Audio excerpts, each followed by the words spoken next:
আজকের আলোচনা সভা আমাদের অনেক ছাত্র অনেক জনসাধারণ মারা গিয়েছেন এই সরকারের বিরুদ্ধে, এই সরকারের অনুসরণের পরে আজ যারা এখানে এসেছেন সবাইকে আমি আন্তরিক অভিনন্দন জানাই এবং তার সাথে সাথে আনন্দ জানাই।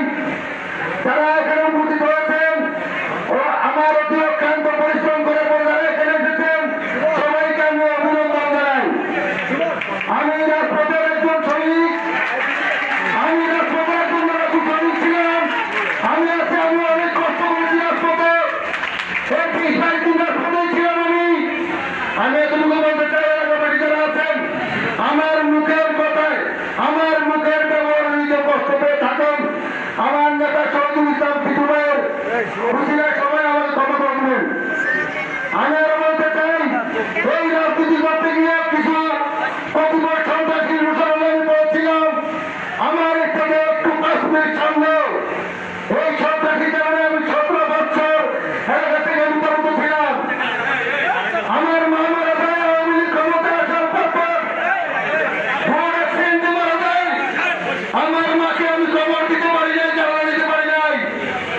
আমি শহীদুল ইসলাম পিটু ভাইকে বললাম ভাই আমার মা মারা গেছে, ভাই সাইকেলের খবর দিয়ে দেয় না ভাই, তারা দেয় না।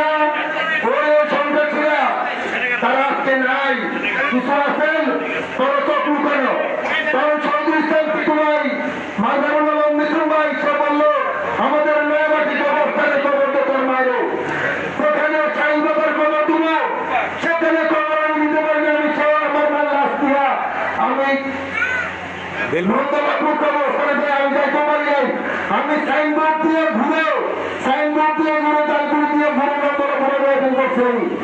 খবর আমাদের ষোলো মায়ের খাই বড়টা করেছি, মুরবাগর খালি তালটা করেছে। আমার যেখানে খবর সাইনবোর্ডের কবরস্থান সেখানে আমি দিতে পারি নাই। তাই আর বেশি বলতে চাই না।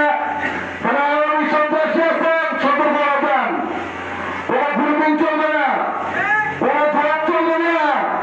যারা আসেন তো আসেন থাকুন, যারা চলে গেছেন যারা থেকে গেছেন তারা থাকেন, দূরে থাকেন। আমরা অনেক জীবনে কষ্ট করেছি। তাই আমি বক্তব্য